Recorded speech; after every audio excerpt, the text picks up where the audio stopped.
Hello അസ്സാം വലൈക്കും. അപ്പോൾ ഇന്ന് ഞാൻ കാണിക്കുന്നത് നമുക്ക് ഇഫ്താറിന് ഈസി ആയിട്ടും വെറൈറ്റി ആയിട്ടും ചെയ്തെടുക്കാൻ വേണ്ടിയിട്ട് പറ്റിയ നല്ലൊരു സ്നാക്സിൻ്റെ റെസിപ്പിയാണ്.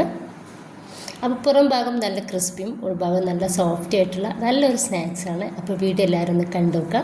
കണ്ട് ഇഷ്ടപ്പെടുവാണെങ്കിൽ നിങ്ങളുടെ എല്ലാ സപ്പോർട്ടും ഉണ്ടാവുക. അപ്പോൾ അതിന് വേണ്ടിയിട്ട് ഞാൻ 2 സവാള മിക്സിയുടെ ജാറിലേക്ക് ഇട്ട് കൊടുക്കുന്നുണ്ട്. ചെറുതാക്കിയിട്ട് കട്ട് ചെയ്തിട്ട് എടുത്തിട്ടുള്ളതാണ്. ഇതിപ്പോൾ ഞാൻ ചിക്കൻ്റെ പീസ് എടുത്തിട്ടുണ്ട്, എല്ലില്ലാത്തതാണ്. അപ്പോൾ ഇത് ചെറിയ കഷ്ണങ്ങളാക്കിയിട്ട് നമ്മളൊന്ന് എടുക്കണം. അത് ഈ ഒരു മിക്സിയുടെ ജാറിലേക്ക് ഇട്ട് കൊടുക്കാൻ വേണ്ടിയിട്ടാണ്. ഇപ്പോൾ ഇതാ ചെറിയ പീസാക്കിയിട്ട് എടുത്തിട്ടുണ്ട്, അത് മിക്സിയുടെ ജാറിലേക്ക് ഒന്ന് ഇട്ടെടുത്തിട്ടുണ്ട്. മിക്സിയുടെ ജാറിലിട്ടിട്ട് നമുക്ക് ഇതൊന്ന് അരച്ചെടുക്കണം. അതിനിപ്പോൾ ഇതാ ഞാൻ ഒരു പാനിലേക്ക് വെളിച്ചെണ്ണ ഒഴിച്ച് കൊടുത്തിട്ടുണ്ട്. 2 ടേബിൾ സ്പൂൺ വെളിച്ചെണ്ണയാണ്. അതിലേക്ക് നമ്മുടെ ഒരു സവാളയും ചിക്കനും ഒന്ന് ക്രഷാക്കി എടുത്തിട്ടുള്ളത് ഇട്ട് കൊടുത്തിട്ടുണ്ട്. എന്നിട്ട് നമുക്കിത് നന്നായിട്ടൊന്ന് മിക്സാക്കി കൊടുക്കാം. അതിനിപ്പോൾ നമുക്ക് ഇതിലേക്ക് ആവശ്യത്തിനുള്ള ഉപ്പൊന്ന് ചേർത്ത് കൊടുക്കാം. ഉപ്പ് ചേർത്ത് കൊടുത്തതിൻ്റെ ശേഷം നന്നായിട്ടൊന്ന് മിക്സാക്കി കൊടുക്കാം. ഈ ഒരു ചിക്കൻ നമുക്ക് വൈറ്റ് കളറായിട്ട് കിട്ടും വരെ നന്നായിട്ട് തന്നെ ഒന്ന് മിക്സാക്കി കൊടുക്കണം. അതിൻ്റെ ശേഷം നമുക്കിതൊന്ന് മൂടി വെച്ചിട്ട് ലോ ഫ്ലെയിമിൽ ഒന്ന് റെഡിയാക്കിയിട്ടെടുക്കാം. എടുത്തിട്ട് നമ്മളിതുപോലെ ഒന്ന് മിക്സാക്കി കൊടുക്കാൻ വേണ്ടിയിട്ട് മറക്കരുത്. ഇനിയിപ്പോൾ ഇതിലേക്ക് 1/2 ടീസ്പൂൺ മഞ്ഞൾപ്പൊടിയും 1/2 ടീസ്പൂൺ ഗരം മസാല പൗഡറും നമ്മൾ ഫ്രീസ് ചെയ്ത് വെച്ചിട്ടുള്ള ആ ഒരു മുളകിൻ്റെ പേസ്റ്റും അതൊരു 1.5 ടേബിൾ സ്പൂണോളം പേസ്റ്റ് ഇട്ട് കൊടുക്കുന്നുണ്ട്.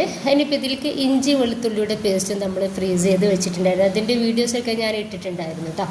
അപ്പോൾ അതിൽ നിന്ന് ഒരു 1/2 ടീസ്പൂണ് വെളുത്തുള്ളിയുടെയും ഇഞ്ചിയുടെയും പേസ്റ്റ് ഇട്ട് കൊടുത്തിട്ടുണ്ട്.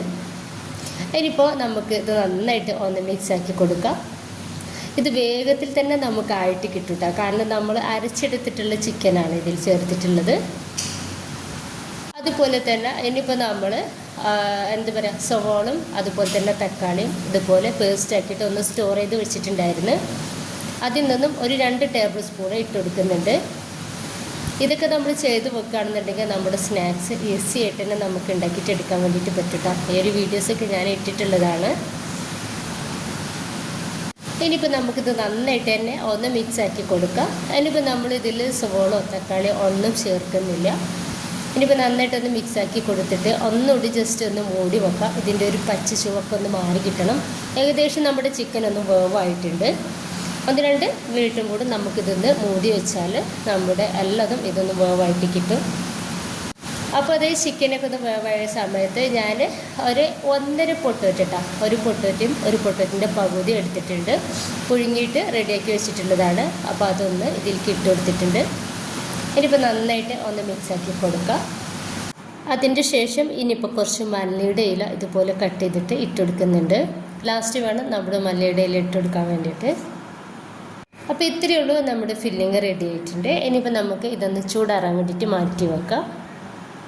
ഇനിയിപ്പോൾ ഈ ഫില്ലിങ് ചൂടാറിയതിൻ്റെ ശേഷം ഇനിയിപ്പോൾ ഇതിലേക്ക് ഞാൻ ഇട്ട് കൊടുക്കുന്നത് കുറച്ച് ചീസാണ്. ചീസ് കൂടി ഇട്ടെടുത്തിട്ട് നമുക്കിത് നന്നായിട്ടൊന്ന് മിക്സ് ആക്കി കൊടുക്കാം. നല്ല ടേസ്റ്റുള്ള ഡിഫറെൻ്റ് ആയിട്ടുള്ള ഒരു ഫില്ലിംഗ് ആണിത്. ഇനിയിപ്പോൾ ഞാൻ സമൂസയുടെ ഷീറ്റ് എടുത്തിട്ടുണ്ട്. ഒരു ഷീറ്റ് ഇതുപോലെ വെച്ചെടുക്കുക, മറ്റൊരു ഷീറ്റ് അതിൻ്റെ മുകളിലായിട്ട് ഇതുപോലെ സെൻട്രലായിട്ട് വെച്ചെടുക്കുന്നുണ്ട്. ഇനിയിപ്പോൾ ഇതിൻ്റെ നടുവിലേക്കായിട്ട് ഞാൻ ഒരു 2.5 ടേബിൾ സ്പൂൺ ഫില്ലിങ് ചേർത്തെടുക്കുന്നുണ്ട്. കുറച്ച് മൈദ ഇതുപോലെ ഒന്ന് കലക്കിയെടുത്തിട്ടുണ്ട്. ഇതുപോലെ ഒരു ബ്രഷിലും ആക്കിയിട്ട് നമ്മൾ ഈ ഒരു ഷീറ്റിൻ്റെ എല്ലാ സൈഡിലും ഇതുപോലെ മൈദ ഒന്ന് തേച്ചെടുക്കുക. എന്നിട്ട് ഇതുപോലെ 4 സൈഡിൽ നിന്ന് നമുക്കൊന്ന് മടക്കി കൊടുക്കാം.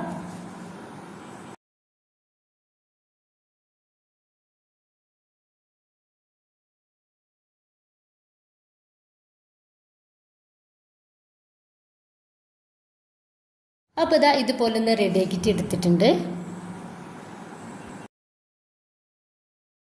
അതിനിപ്പോൾ ഒരു സ്നാക്സിൻ്റെ മുകളിലോട്ടായിട്ട് നമ്മളിതാ ഇതുപോലെ കുറച്ച് മൈദ ബ്രഷ് വെച്ചിട്ട് എല്ലാ സൈഡിലും ഒന്ന് തൂവി കൊടുക്കാം.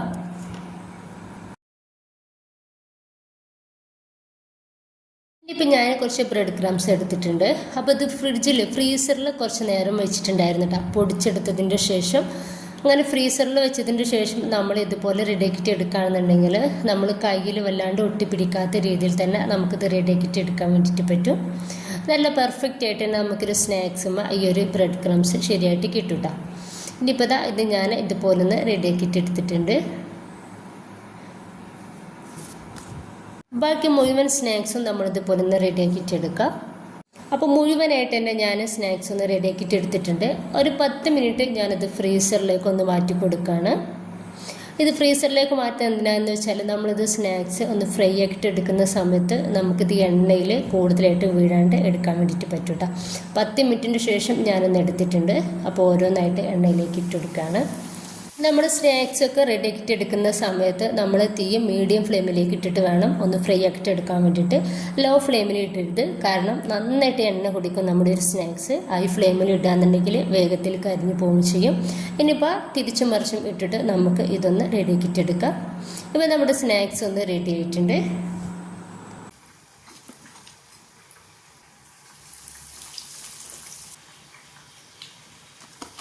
അപ്പോൾ നല്ല ടേസ്റ്റി ആയിട്ടുള്ള ഡിഫറെൻ്റ് ആയിട്ടുള്ള ഇഫ്താറിന് ചെയ്തെടുക്കാൻ പറ്റിയ സ്നാക്സാണ്.